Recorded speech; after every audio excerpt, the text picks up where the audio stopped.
language and context. It's really the heart of sociolinguistics now.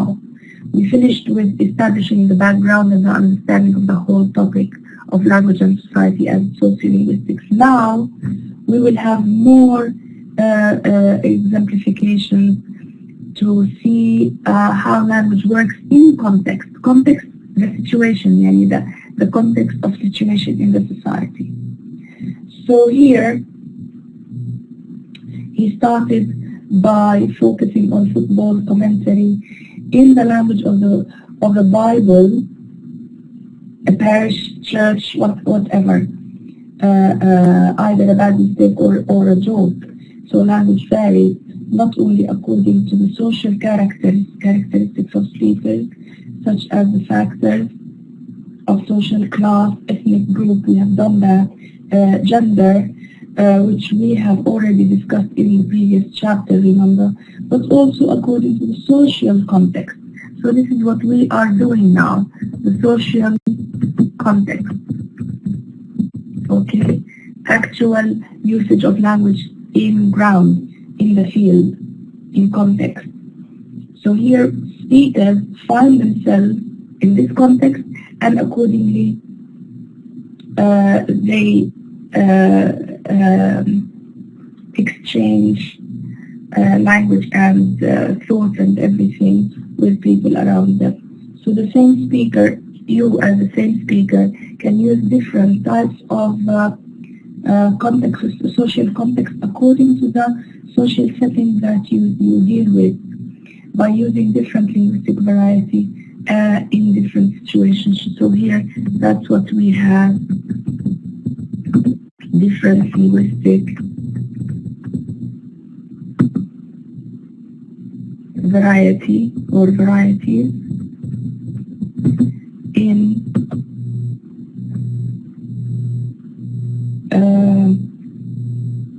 different contexts.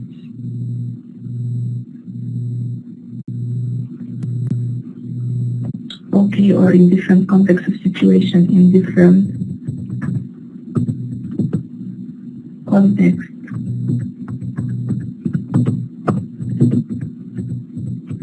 Of situation, and for different purposes, of course. The totality of linguistic variety is used in this way, and they may be very many, by a particular community of speakers, can be called the linguistic community. Verbal repertoire, verbal, i.e. spoken and not written.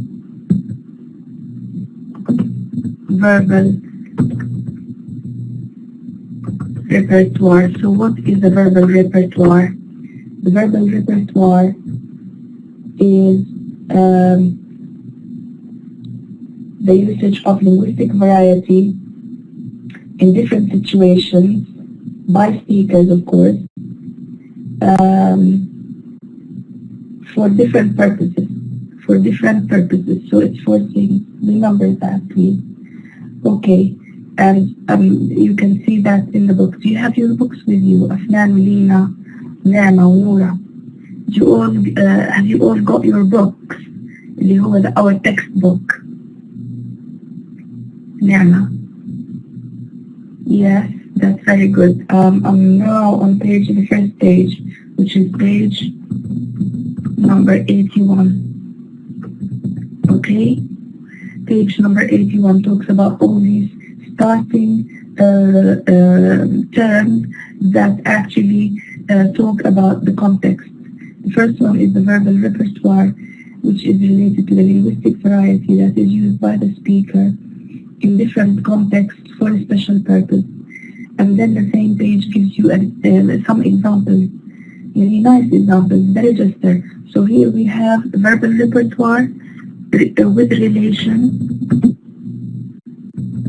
okay, to the register. We call it a register, context, yani register is a context. So with the relation to register, examples of registers are like Oh my God, it's not, is it clear now? Is the voice clear? Hello? Is it better now?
Hi, hello, is it clear now?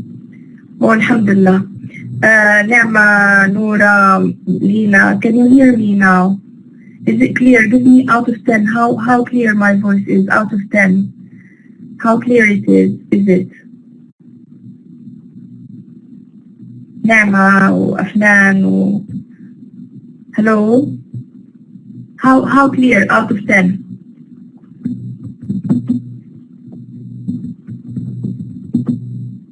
It's better, only better, but how clear is it? Yani, out of 10. If I give you out of 10, 100%, alhamdulillah. Very well done. Excellent, excellent. Thank you. Thank you very much. Okay, now examples of a register. There are many registers. Can you give me examples of registers, Ibn this yani, so that I can feel that you are with me? Very easy, yani. The register that we have now, what can you call the register that we have now, at the moment? We're talking about a certain register. We're not talking about cooking or politics or football or law. What is the context that we are now talking about? Huh? Lina, Naima, Afnan, Noura. What is the context? What register are we having now? In other words, this class.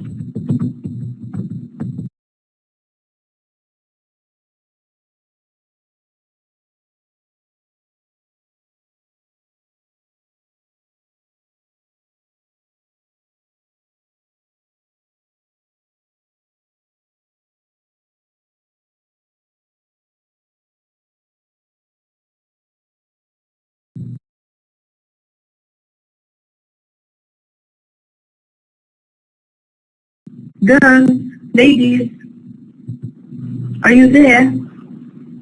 Yes, lecture of more than Afnan, it's more than a lecture. I'm sorry, the recording disappeared and then it came back. I don't know, there must be some fault online. Noura, not actual social register, because we're not in a social setting. We are doing a special field of sociolinguistics. You know, يعني,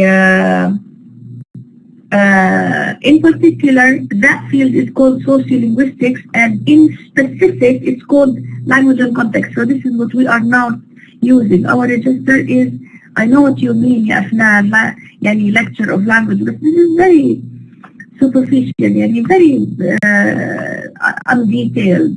It's not specific. So you can do it specifically. You can say that, yes, we are now having our verbal repertoire in a register that can be described as sociolinguistics within the field of linguistics. Right? Correct? Alhamdulillah. Okay. As far as other registers are concerned, can be the register of law, for example, which is different than the register of medicine, which is in turn different from the language of engineering, and so on and so forth. All these are different registers. Registers, yes. So registers are usually characterized entirely or almost entirely by vocabulary differences. So when I say verbal repertoire, we as linguists know what it is, but maybe somebody in medicine or in engineering wouldn't realize exactly what it means, right? Okay, so it is by using certain words or by using particular meaning of certain words, yani particular meaning. For example, doctors in medicine, yani I don't know who بيجيب يعني examples from the medical field. I don't mind, and you shouldn't, because he doesn't only bring it from medicine, but also from the court in law. Okay, right? So here, for example, when doctors use the word clavicle, يعني إحنا we don't know what clavicle is, صح? Unless you came across it through a certain topic or something. You know what is a clavicle? What is a clavicle? Clavicle. نورا, any idea? أفنان. وين أفنان؟ أفنان مش موجودة. لينا and نورا. يعني thank you نورا for and نعمة for يعني exchanging discussion. أفنان ونعمة. أفنان كانت موجودة, مش عارفة أفنان لسه موجودة. Never mind. But I mean, yes, نعمة, it's a medical term, يا نعمة. It's a particular type of bone. That kind of bone, طبعا in medicine, I know because my daughter is a doctor and my sister is a doctor. We have a family full of doctors actually. So we know these meanings. Yani, clavicle is that, you know, that first bone that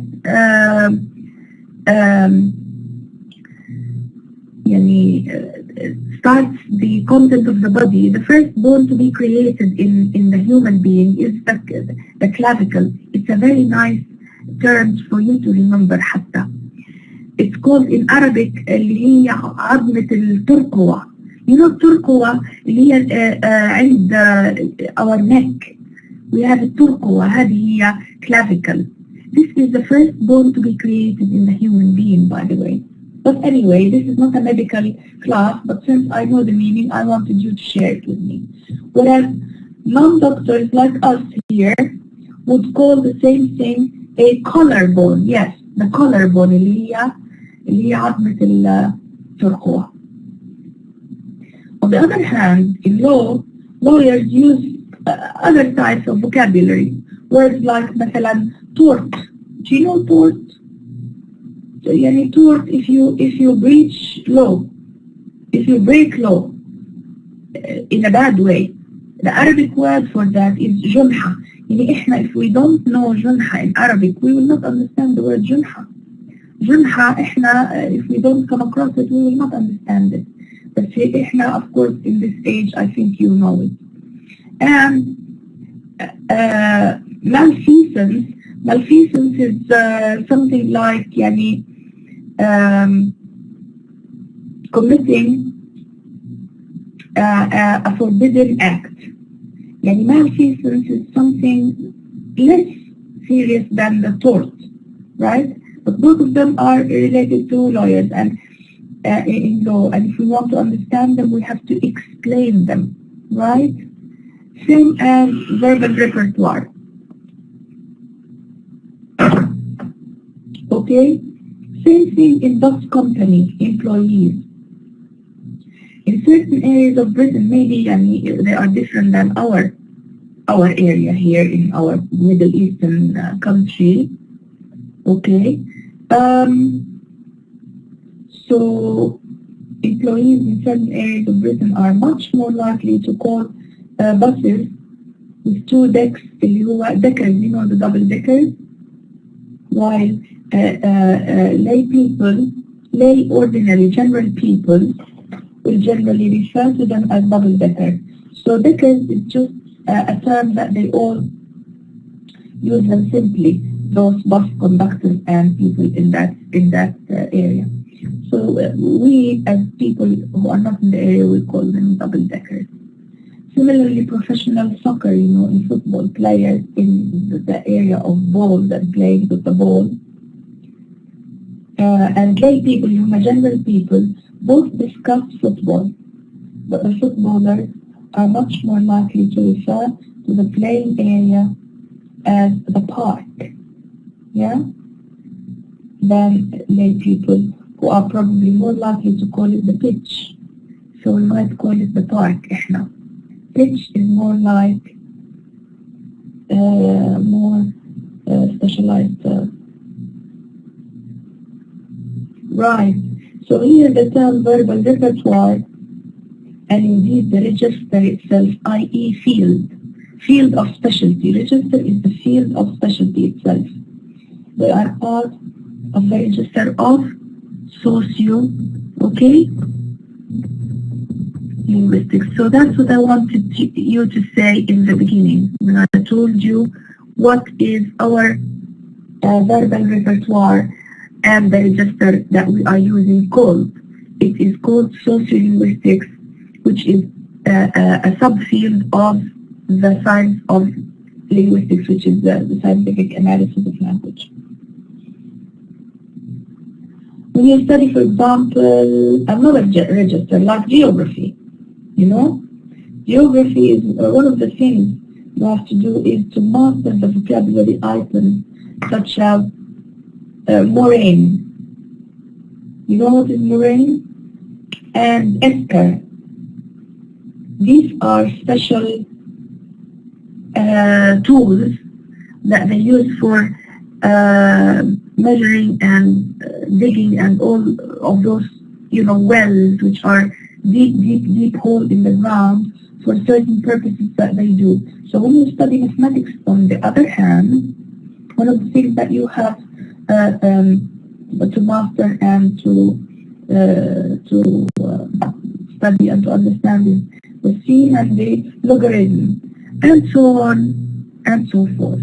يعني إحنا مهم إنه is register or verbal repertoire clear now for you? So shall we move to another point? Everybody? Young ladies, what's wrong with you? Okay, thank you, Afnan. MashaAllah, Ni'ma, and Noura. Okay, that's lovely. At least I feel that you are with me. ليش سلوى ما رديتي؟ لولو ما رديتي؟ ريم، حنان. يعني أنا I like to have this Lina, Munira. Okay, thank you very much. Yani just to feel that you are there. Right. So in principle, registers are dependent on dialect. This is what we are concerned with. Register is dependent,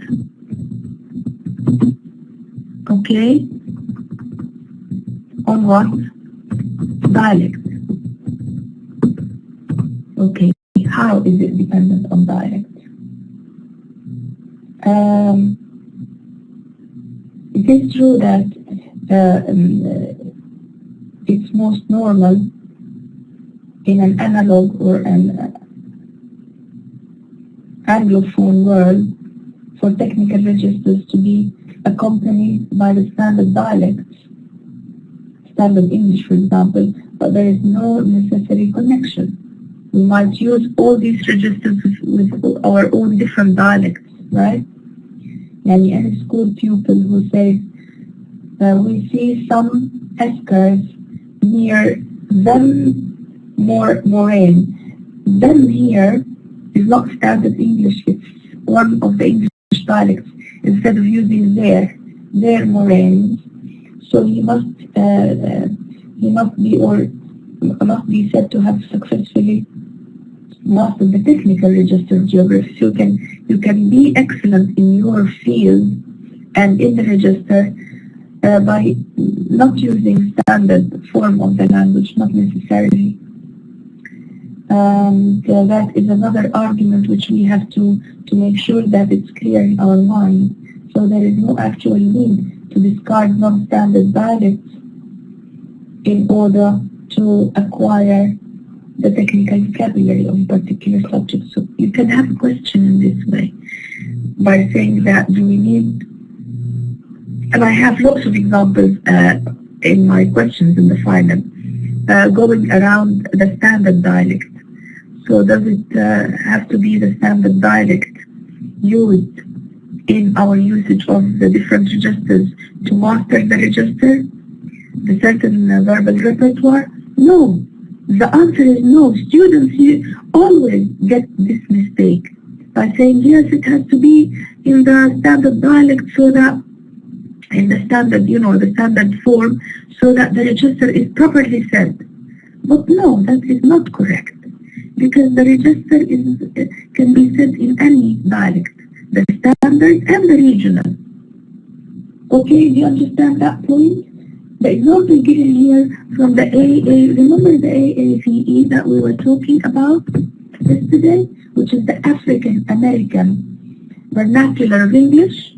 For example, if people from that kind of register, of dialect, talked about any register, sociolinguistic register, or maybe a medical register, any register, they can use their own dialect, their own register, their own regional dialect.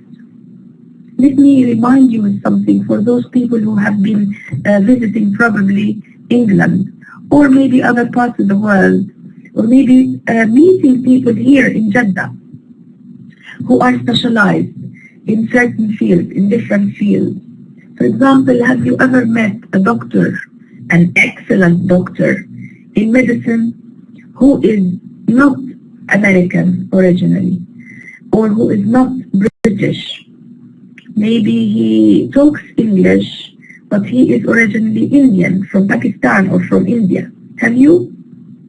Of course, we all have. Those people are really brilliant, and they are very, very hard-working people.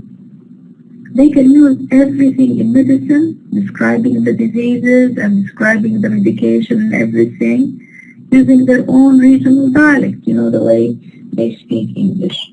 So registers are examples of particular kind of language. So what is a register? It is a particular kind of language being produced by particular kind of social context. So many other factors connected with the situation in which language is being used over and above topic will also have a linguistic effect. So there is what is linguistics have to do with the kind of register, no matter what kind of register. One of the most important ideas is formality. Formality is not in fact something which it is easy to define with any degree of precision. Why? Because formality deals with some abstract kind of understanding.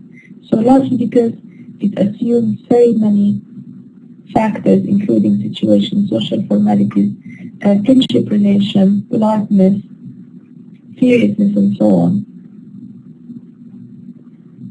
But most people have a good idea of the relative formality and informality. So here you can use your regional dialect with either, I'll say either formal or informal style. So formality here, the degree of formality depends on your choice and the context. And for example, you can't be informal with your professor. You can be informal with your friend. You'd say, come on, don't be silly, let's go and have a cup of coffee. You can't say that to your professor. Or you can't say that to your doctor who is مثلا examining your eyes. Well, your stomach or your hand is having a problem or whatever. You can't say, oh, come on, let's go and have a cup of coffee and have some fun and so on. So this is an informal style. That's what he means by formality and informality. I got this example and this a question from this page for my students on page 83. Look at the examples given. I'll read them. And I wanted you to decide about the level of formality. You can say formality like starting from formal going down to informal. You can say 1, 2, 3, 4 in terms of formality, informality, more informality, that least the top informality. I require your attendance to be punctual, i.e. precise, on time. I want you to come on time. That's the meaning of I require. So in formal style, different vocabulary is used as well as different words that can be simplified. So when you say punctual, if you don't understand punctual, then there is this kind of deviation in the meaning. But punctual means precise, on time. Another one is which differ in their level of formality. Father was somewhat fatigued after his lengthy journey. Of course you understand that. But it can be said informally by saying dad instead of father was pretty tired instead of somewhat fatigued or very fatigued. Pretty tired after his long trip instead of lengthy, long, right? Another one, the last one is a not inconsiderable amount of time was expended on the task, which means the job took a long time. See the difference? So the first one requires more, I think, a good level of education. For educated, it's expected to be used by more educated people in a context where it is formal. So there we are.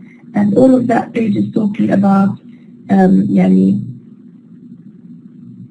the kind of difference. So style of this type of English are for the most part characterized by vocabulary differences, like tired as opposed to fatigue, trip as opposed to journey. When you give your answer, please try to go to the example given and quote some examples so that you get a good mark.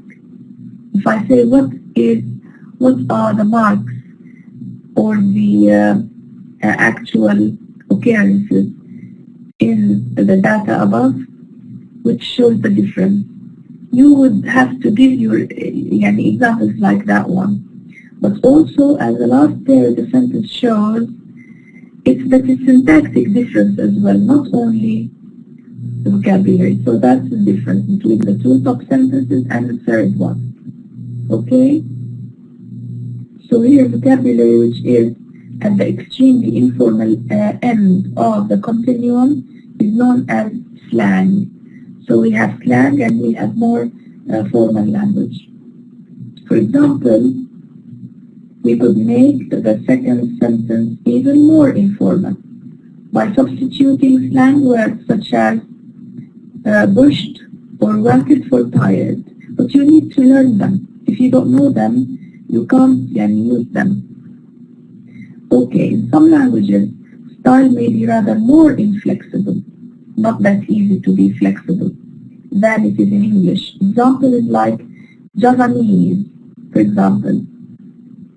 In that language, there are several distinct levels, speech levels, or stylistic varieties.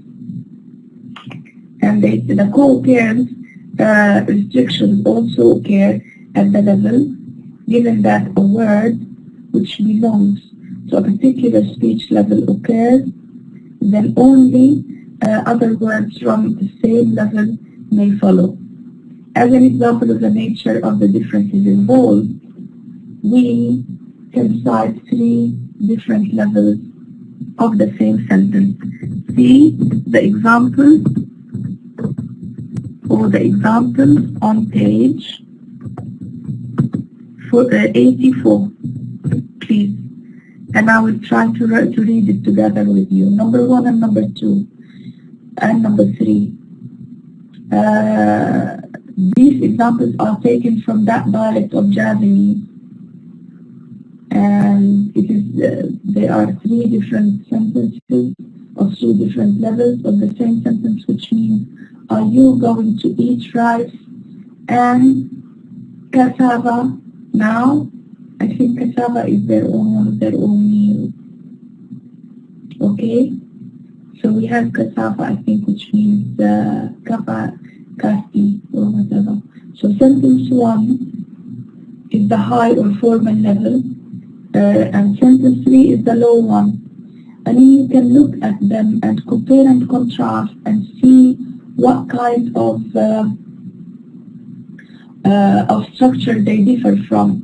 Yani the first one has a different word starting, the second one has a different word as well. Napa. Napa, and then the third one, instead of Napa, they use Apa. So the difference is in the formation of words, in the order of words, and at the same time in the lengthy sentence. So you can make some, how can you know? By contrasting. This is important, Yanama. You are responsible for that.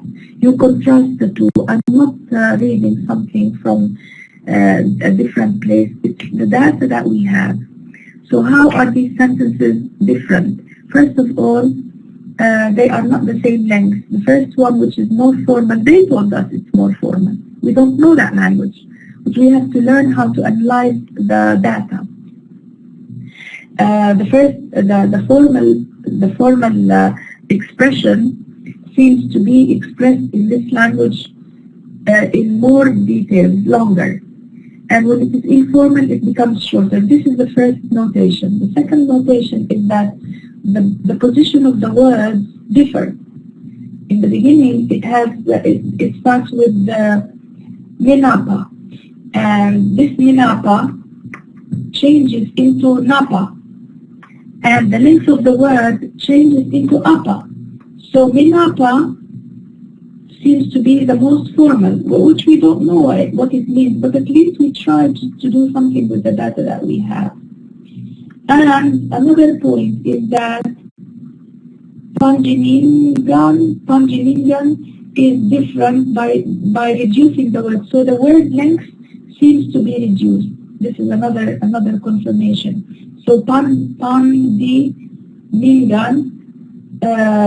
becomes Sampian, or because they end with the similar an and an. And in the third one, it has a different position altogether. So as a conclusion, and the very last word, Sanika becomes Saniki, and in the more formal, it becomes Sariki. You see? So length of the word becomes less, length of the sentence becomes less, the actual words are reduced in their syllables, and these are the main notations that we can make. If you make these three, it would be more than fine. So these levels resemble English style, but each language has got its own norms and its own rules.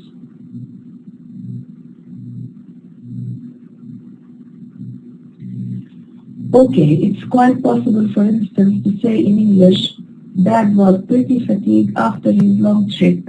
I might give you this sentence by saying that in English, is this style formal or informal? If it is informal, what is the formal one? And if it is formal, provide the informal from your knowledge of the language. I might give you something like that. So it is important to repeat. Here point was also made in chapter 1 early, namely that there is no necessary connection between style and dialect. So you can use the style formal, semi-formal, or very informal, using your own regional dialect without any problem. Father was somewhat fatigued after his lengthy journey. Is a formal style, okay, and it is in a non-standard dialect, can be said. as indicated by the grammatical form were. Yani dad was or dad were, father were someone. That's how you can sort of guess, by showing an evidence. You don't just guess. Thank you. Thank you, Nana. Okay, that's excellent. I mean, it's really easy, I know, so I'm just repeating myself to make it really sounding and less complicated. I don't want you to get scared. Go to page 85, right? On that page, it's also talking about topics. Okay?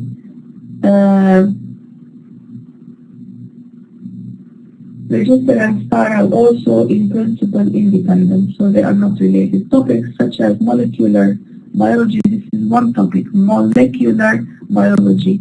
Or, molecular biology is in biology. On the other hand, international economics is in economics, right? It is true, are more likely to be associated with style, such as you can talk about molecular biology formally and informally. You can talk about international economics formally and informally, etc. This gives the conclusion that all topics in language can be introduced by using any level of style that we like, formal, semi-formal, semi-informal, or completely informal. And it can be said by any kind of regional dialect or the standard dialect.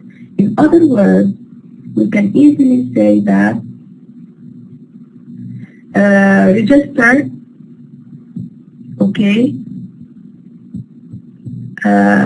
topics, register, dialect, and style are independent, right? That is the word. Are they independent? The answer is yes. Okay, so yes, they are independent. Yani, you can play around with that one. Do you remember William Labov? William Labov, who studied the R in the previous chapter. He now overcame this problem, and this methodology has subsequently been followed by others by using as controlling factor the amount of attention paid to speech at any time during the interviewer. He found that, this is one of his findings. What did he find? It was possible to produce the equivalent of distinct contextual style of pronunciation. The main body of conversation obtained in the interviews because of the artificiality and formality of the situation contained speech that had more attention directed towards it by the speaker than is normally in everyday speech with close acquaintance. So informants, i.e. speakers, people who are asked to say something, know their speech was being studied. So that's why if the speaker knows that his speech is a matter of attention, he starts or she starts to show off that he's using the best level of speech. And he or she starts to use formal speech. So in certain parts of the interview, Labov has actually put some points concerning the interview. However, attempts were made to elicit other styles. So at one point, for example, the formality of style was increased by asking the informant to read aloud from the specially prepared reading passage.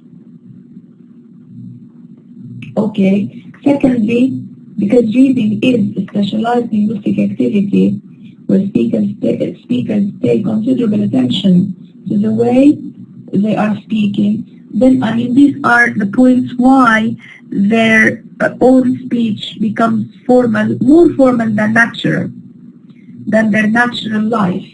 And then they become more conscious about their pronunciation as well, and their pronunciation is given in degree of more formal nature again because of all of these. So that's why casual speech between friends and family are best context for the linguist to study without the knowledge of the speaker. It becomes out, it produced out naturally. So Labov, for example, asked his informants if they had ever been in a situation where they thought they were in danger of being killed.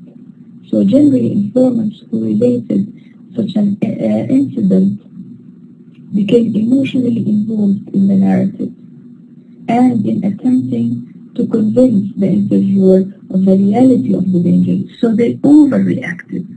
So this is what we don't want as linguists. So in this way, 4 different styles of pronunciation were obtained, ranging from the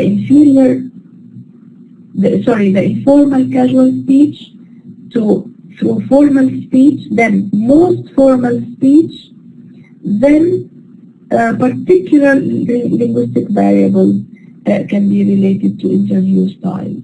So these are the things that, the levels of speech that have been informal, then casual, then formal, then most formal. Okay, see you please page 87, where there is a table, and that table shows remember the middle class, and the lower middle class, and the upper working class, and the lower working class. How did they react with relation to the word list style? Word list style and received pronunciation and formal style and casual style. All of these are given. You know these symbols? Again, I tell you. Word list style for WLS. And then the RPs, which is reading passage style, the SS is the formal style, and finally the CS, which is the casual style. And we have middle classes are less in the word list style in number than the lower working class. All of the middle and lower working classes, these 2 classes at the end, they show more usage and occurrences of these stylistic variations of words. So these variables were done variables in ing using like hoping, walking, because they say walking like this. If they are instead of walking, if you say the word walking, W-A-L-K-I-N-G, walking. So walking, the ga at the end is more pronounced by middle classes or middle classes than disappearing in the working class. So the lower working class, look at the last one, which is the casual speech. In the casual speech, the lower working class has like the 100% of having the G disappearing, and they just say like walking like this.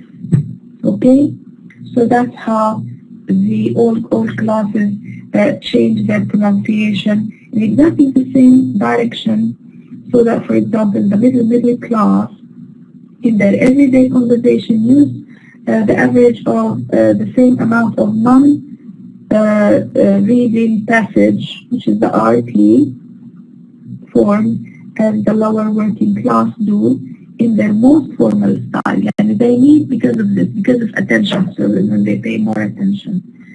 In some cases, this shifting with lower classes using informal style speech, characteristic of higher classes in informal speech. See the graph. The graph on page 88, yes, 88, which actually interprets the social class and style differentiation of non-pre-vocalic R as well. So the previous one was referring to the ing and the pronunciation of it, and this one is the R again in Norwich. Because when they are of more higher class in society, the R is not there. But the working class is having the R in Norwich. Okay, and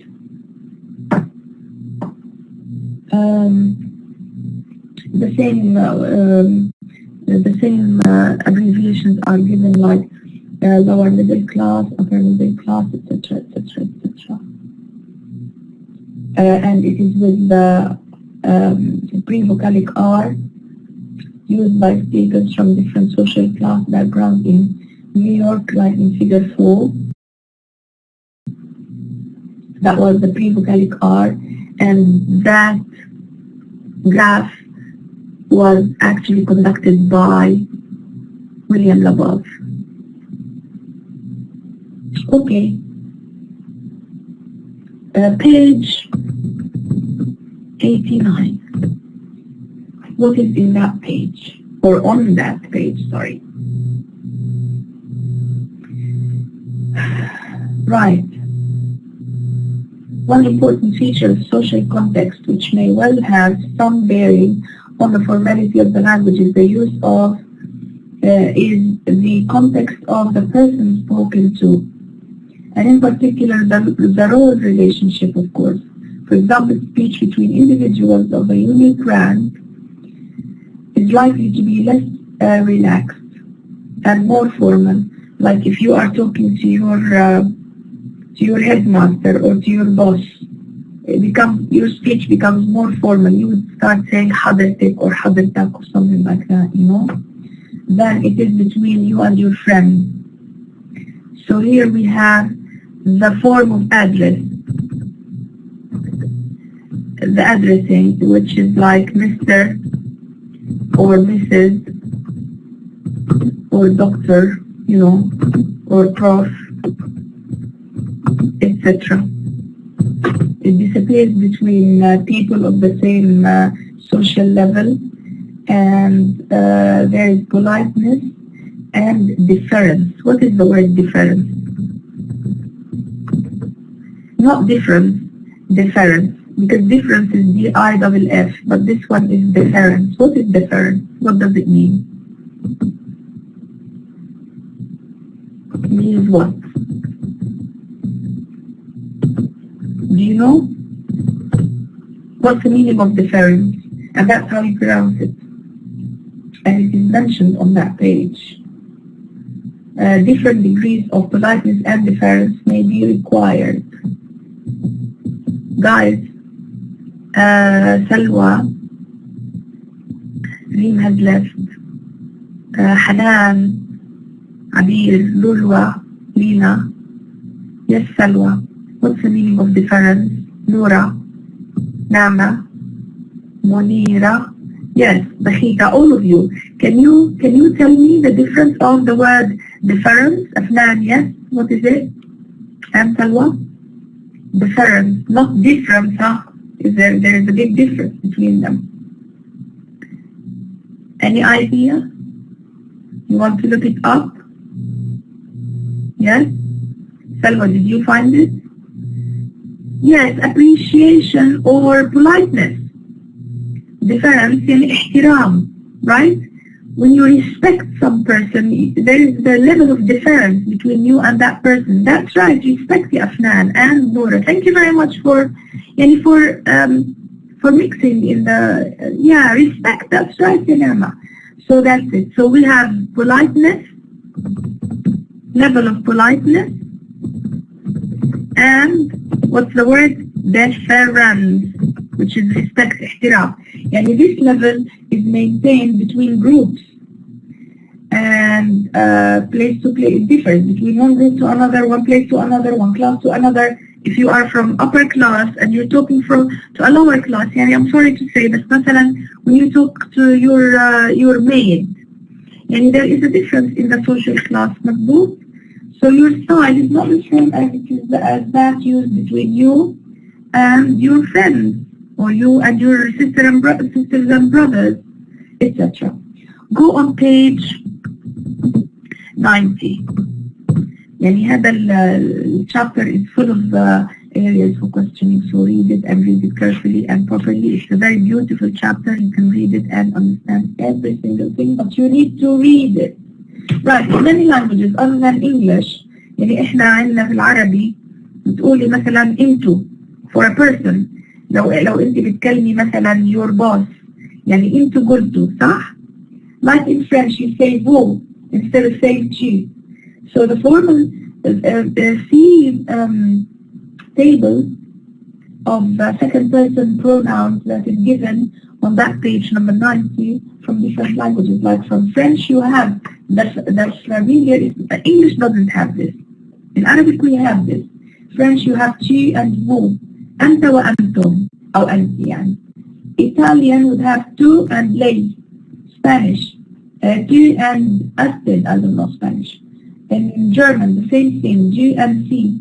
Dutch, same thing. You have for the familiar or the informal is je, and u is the polite form. Same thing in Swedish. They're all the same family of languages. Yani Italian, Spanish, and French are Romance languages. German, Dutch, Swedish, Norwegian are Germanic languages. Greek and Russian are more like I think Greek or something languages. So all of them have different familiar, yani, or familiar kind of pronoun that is used, and a different form for the polite form. And this depends on politeness, said, difference. What else? Power. Read about this. The power is about your position with relation to the position of the person you are addressing and you are dealing with, you are talking to. Solidarity as well. Okay. And the rank of addressee. What is his rank or her rank? For example, officer calling soldier, you know, who has a higher rank, the officer or the soldier? This is already fixed in the society. So solidarity, okay, will be already fixed,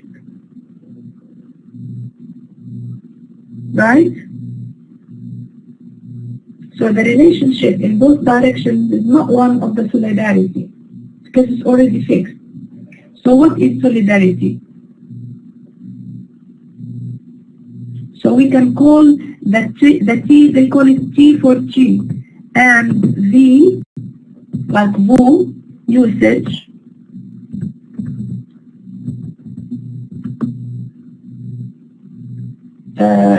is related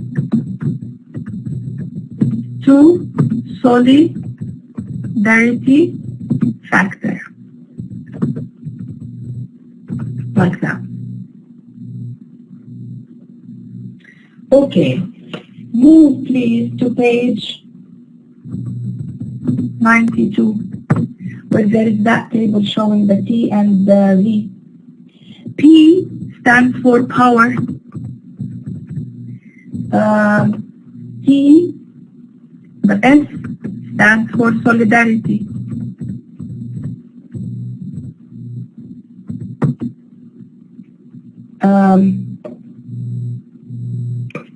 NS stands for no solidarity. And what else? Yes, all of these are the factors that we can have in stages, stage 1, 2, 3, and 4. between the speakers who have the power the same, power and power plus plus. The second, so accordingly, if it is the same power, stage one, which is related to solidarity, will be, using the same level, the G and G, anta, inti, right? If in stage two, there is one has got more solidarity and the other one is non-solidarity, the who and who will be used. Solidarity and non-solidarity on the same line. We have cheer from one side, and the plus power, yani your boss you will use who, and your boss will say cheer about you. أنتِ بيقول لك وأنتِ بتقولي له أنت أنتم. Okay? And stage 4, you might have from the other side. Read that table and read this kind of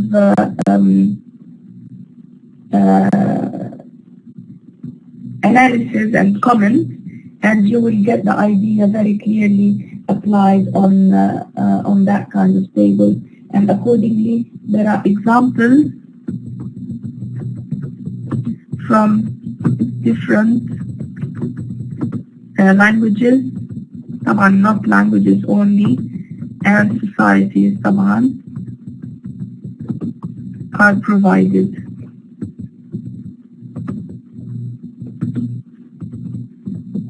On pages 92 and 93 and 94. I'll come to, well, 92 is talking about the linguistic communities in Japan, in Korean, for example, Korean speakers, for instance, they may have to choose 1 out of 6 different verb suffixes. They have lots of complicated context in their own language in that society. So the style can be characterized through differences in vocabulary, in morphological inflection, in grammar, in pronunciation, lots of things. So Mark, you don't need to worry much about memorizing these. Okay, I know that it has now what's the call for the Asr prayer, but if you don't mind, let us finish with our class first, and then after the class we will still have time. The time will be fine for praying. Is that okay? Shall we finish until 4:30, and after that we can all go and pray, inshallah. But bear with me, please, and don't leave until we actually cover whatever we have. Thank you very much. Thank you, Noura, Naima, Salwa, everybody. You're so sweet.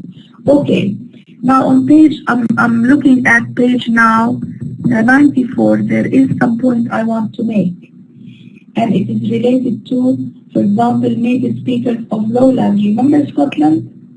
In Scots? In certain other language communities, however, situation switching.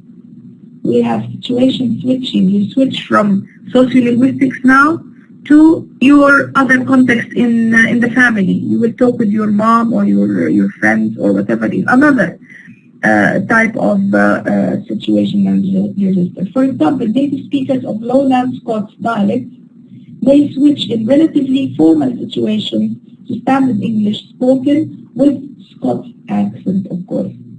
So it is legitimate to regard this situation as rather different from that of an English speaker from England who simply switches styles.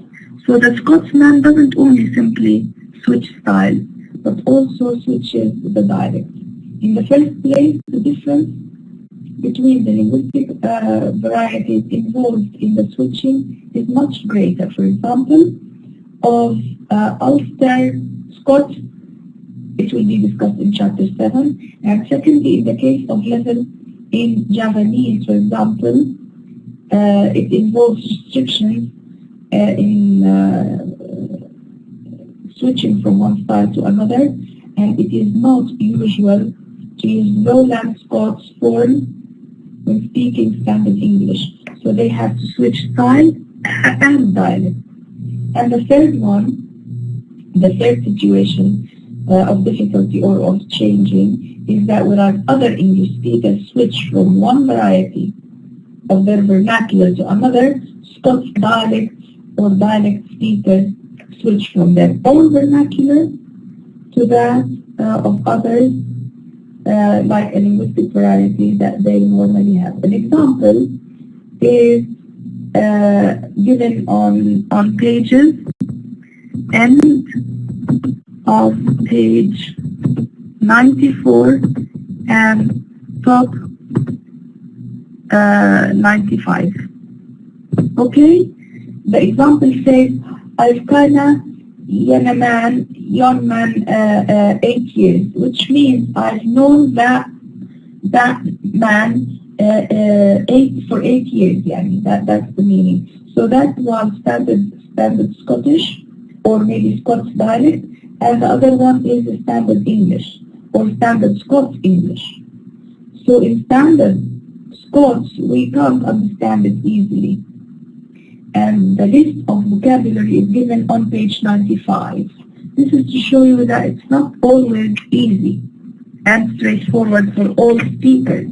So Scottish people have to exert more effort than English people because they will have to switch from their own standard Scots to the Scottish standard English, which is different. In Arabic, see page 97, where Arabic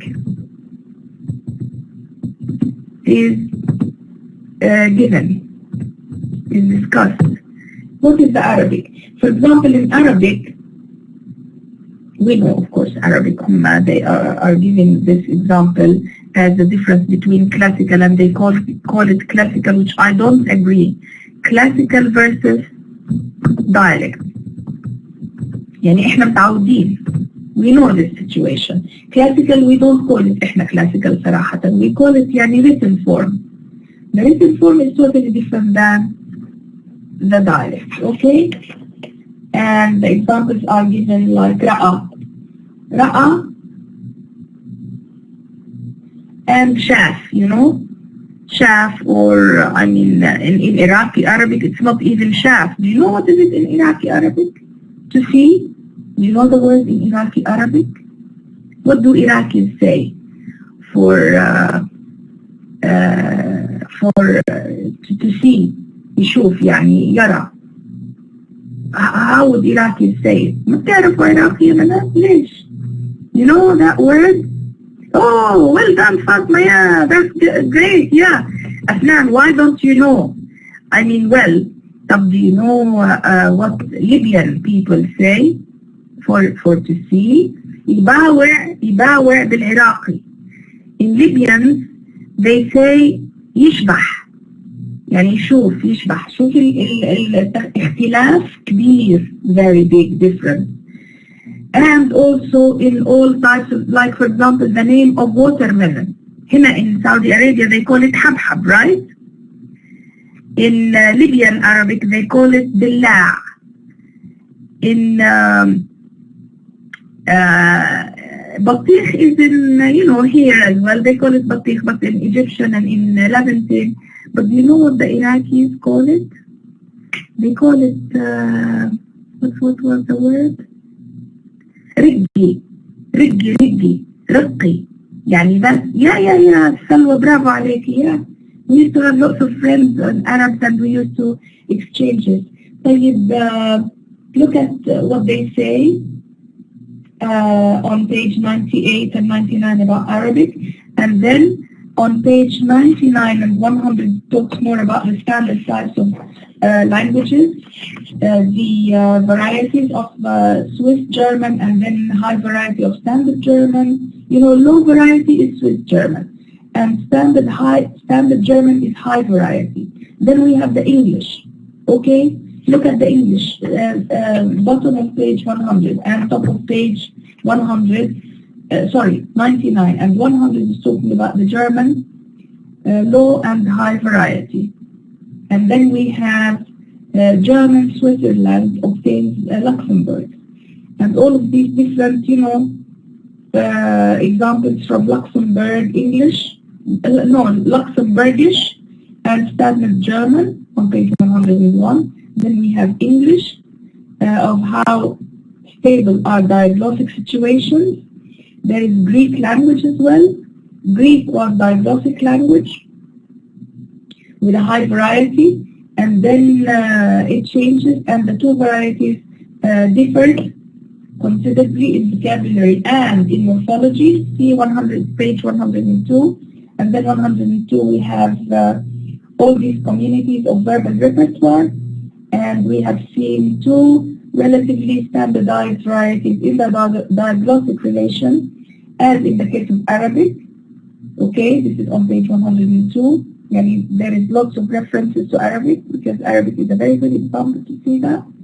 And the language switching, according to the social situation, which depends on the style and the dialect. Style and dialect do not have a difference.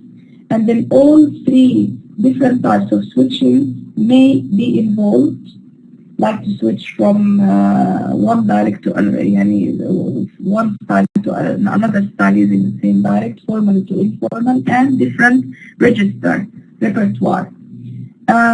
There are more languages examples given on page 103 and 104 from Paraguay, from Spanish, and there is that bilingualism.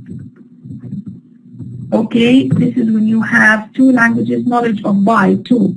Multi, on the other hand, multilingualism, okay, is when you know more than, or trilingualism, okay, when you have three.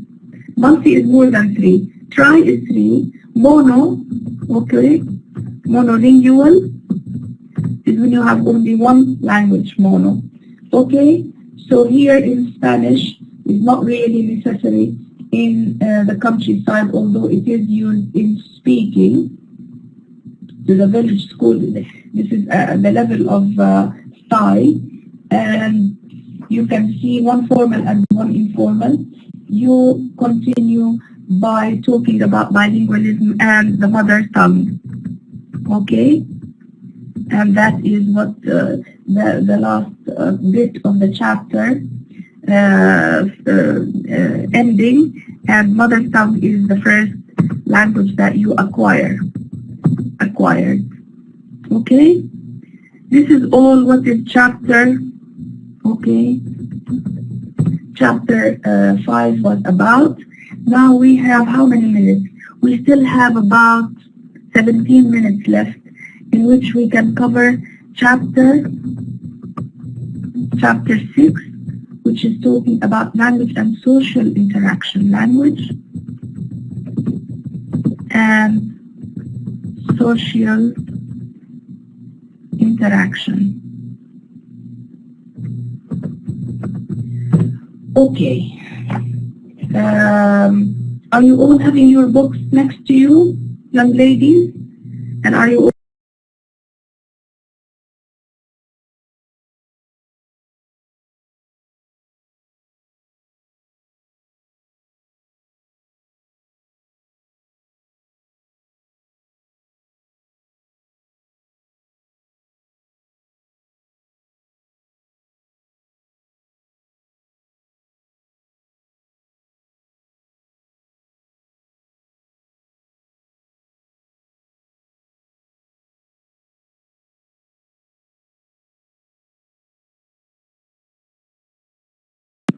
I'm sorry, it sometimes has this faulty kind of thing in technical matters, which I don't know.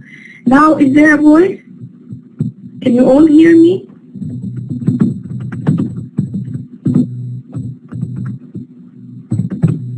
Okay, lovely. Thank you very much. Okay, now in language and social interaction, we have code switching. This is very, very important, Banat. Switching. Code switching, when you change from one code to another. And code switching is different than diglossia. Okay, it's separate. from it. Once you know how to deal with diglossia, as far as social interaction is concerned, then you know that code switching doesn't rely on it. In code switching, you switch from the sociolinguistic code to another code, which is the informal code that you talk with your friends, and etc. Okay, so I mean, this is determined by the social situation, of course, and the diglossia depends on how many languages you have, in how many varieties, how many levels of languages you have in your own language. Like in Arabic, we have 2 distinct ones at least. You might know also how to speak Egyptian and you are Saudi, and so on and so forth. That's what we do. So many areas of the southwestern part of the United States, there are many Mexican American communities, for example, as bilinguals. They know their own language and American English, which is the standard form that they learn in schools. So this is a situation that is dominating the world. Code switching as well. For example, Chinese students at the University of Hong Kong often speaks a dense mixture of English and Cantonese. Don't we do that? We speak Arabic mixed with English sometimes. Yes, here, and then sometimes I refer to Arabic and English, so we mix the code. So that is called code, not switching only, code mixing. Okay, so learn about this. Code mixing is related somehow to code mixing and code switching and so on. Here there is a reference to Arabic. Arabic is referred to again on page 106, and there is something that they refer to Arabic. Arabic spoken in Kenya and Uganda. Arabic spoken by Muslims originally from Sudan, because Sudan is an African country. So here in Sudan, there are 2 main groups. One speaks Sudanic language, and a small number of speakers speak Nilo-Hamitic languages. And there is the Arabic spoken by the Muslims. One of the local Bantu languages in India is Logwanda.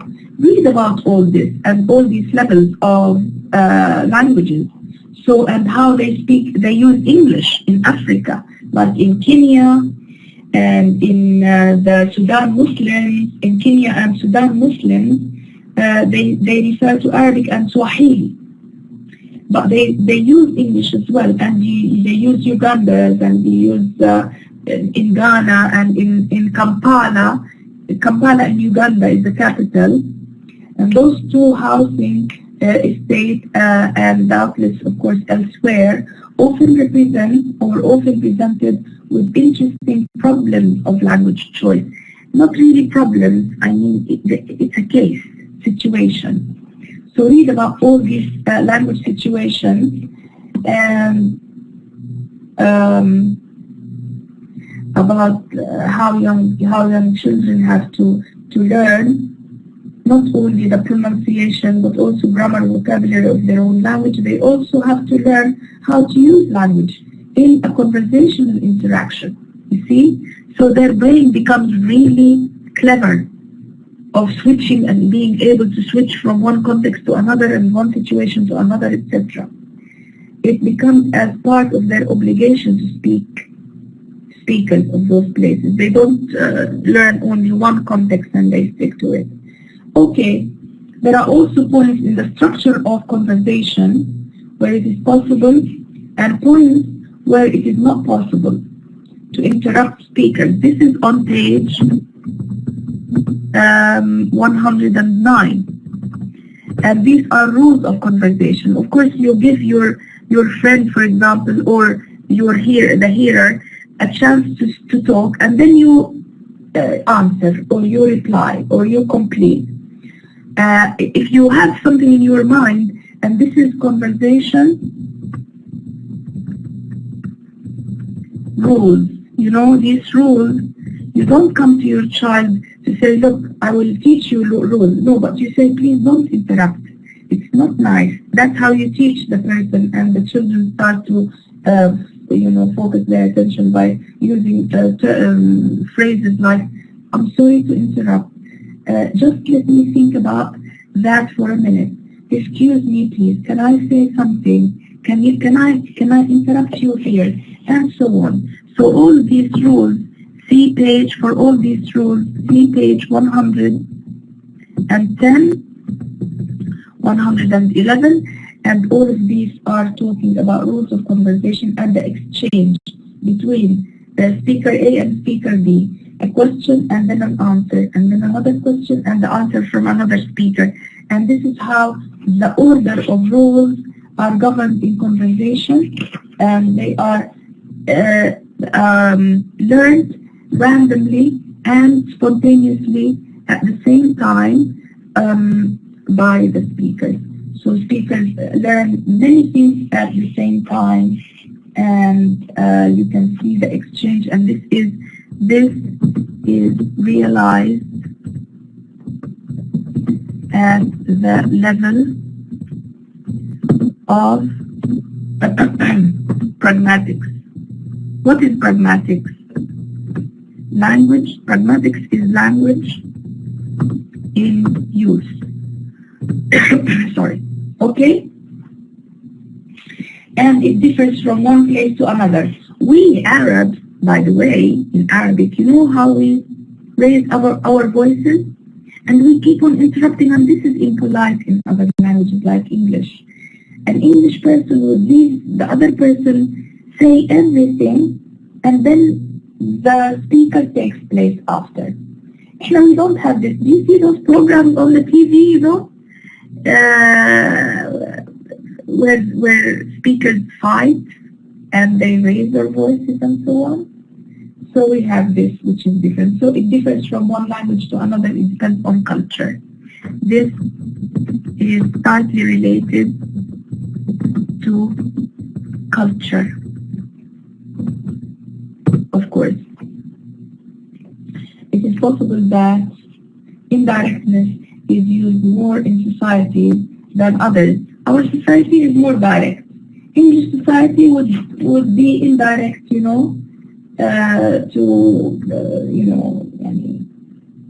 define a point or something. What else? Do you have any? It goes on discussing these points of directness and politeness and difference and communication. When you communicate together, men and women, and how they always women. If you have men and women in one conversation, women are always recipients. They don't start the questions. Men would be asking women questions, and women would say, yes, agreeing, This is nature, I don't know, the nature of life, even in English societies and in the United States and different parts of the world. They have similar kinds of things. And of course, in some societies, men use indirectness significantly less often. But women would be using this indirect kind of usage of language because they use indirectness less. They are also not sufficiently sensitive to its use by women. Those are men. They use it less, and may well not realize when women have indirectly made a request to give an opinion. Sometimes women's opinion or chance to talk is lost because they are very indirect, because they try to be very polite. See what I mean? Okay, we can stop here, young ladies. Read those chapters, please, and we will discuss the following two chapters in the coming class. Yes, Lulwa, do you have anything to say? We still have few more minutes, like 5 minutes or 6 minutes. What do you want? Yes, Lulwa? Yes, what do you have? What do you have? Do you have something to tell me? What do you have? You couldn't find the other book, which is which one? Is it by Stockwell? Okay, I told you, but maybe you were not there. You can't find the book. I realize that. That's why I left a copy of Stockwell book. Yeah, I know, everybody. Now it ran out of the libraries, of the bookstores, and of Dar al-Huda and all of them.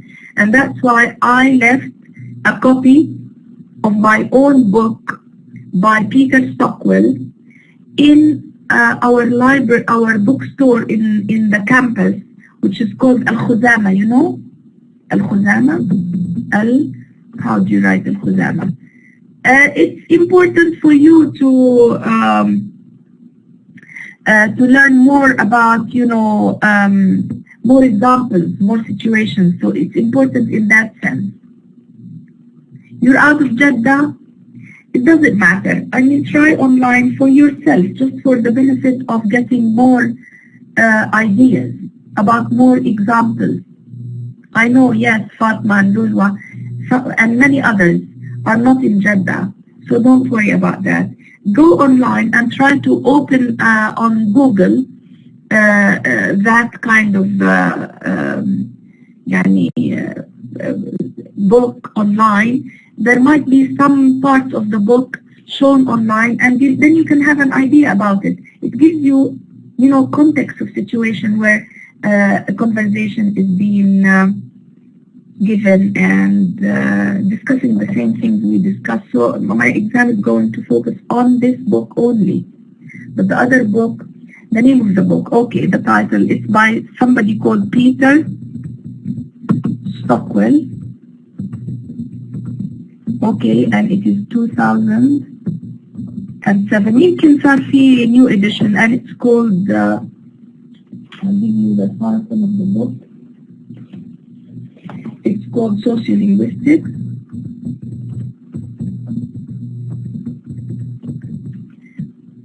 A resource. You see, it's called a resource book. A resource book. It's a very nice book. For students, For students. It teaches a lot. يعني هذا أنا بس مني علشان أنتوا تستفيدوا أكثر. And it's a second edition, and the place of publication is Routledge in London. Routledge, London. That's the name of the book. If you can't find it in the libraries around you, go on and try to find it online. If you can't, don't worry, because our exam will only be focusing on our book. It will only give you more power, more confidence, more knowledge. That's all. So that's it. Any other question, ya Banat? Do you want to ask? Lulwa, what do you have?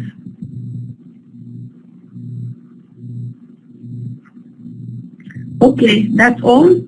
خلاص, we just call it a day now, and we will meet after tomorrow. Thank you very much. And we'll meet after tomorrow, same time, between 3 and 4:30, to try and cover, language and nation, which is chapter number 7, and language and geography. All right? You take care, and like we say, fi aman illah. Everybody. Yalla, bye-bye. You have to sign out, please, so that the recording is guaranteed to be there. Thank you. Bye. Assalamu alaikum.